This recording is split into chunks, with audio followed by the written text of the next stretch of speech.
కూటమి ప్రభుత్వం ఎన్నికల ముందు ఇచ్చిన హామీ ప్రకారం రైతులకు 20,000 రూపాయల ఆర్థిక సాయం అందించాలని కోరారు రైతు కూలీ సంఘం నాయకులు.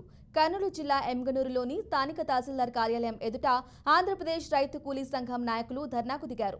రైతులు పండించిన పంటలకు స్వామినాథన్ కమిటీ సిఫార్సులను అమలు చేసి రైతులను ఆదుకోవాలని తహసీల్దార్కు వినతి పత్రం అందజేశారు.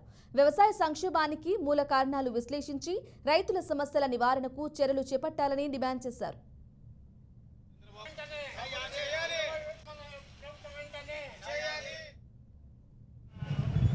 ఎందుకంటే మన ఏపీ కరువు కాటకాలతోన వర్షాలు సకాలంగా లేనప్పుడు మరి ఎన్డీఏ కూటమి ఏర్పడిన తర్వాత మరి సోమనాథ్ కమిటీ ఆలోచన ప్రకారము మరి అట్లే మరి ఎన్డీఏ కూటమి రైతులకి 20,000 రూపాయలు ఇస్తామని చెప్పి పంటలు ఏవైతే నష్టపోయినావో వాటి కూడా మేము ఇస్తామని చెప్పి హామీల వరకే మాట్లాడడం జరిగింది. ఎందుకంటే ఈరోజు ఏపీ మొత్తము టోటల్గా కరువు కాటకాల్లో మునిగి తేలుతుంది వర్షాలు సరిగా లేక.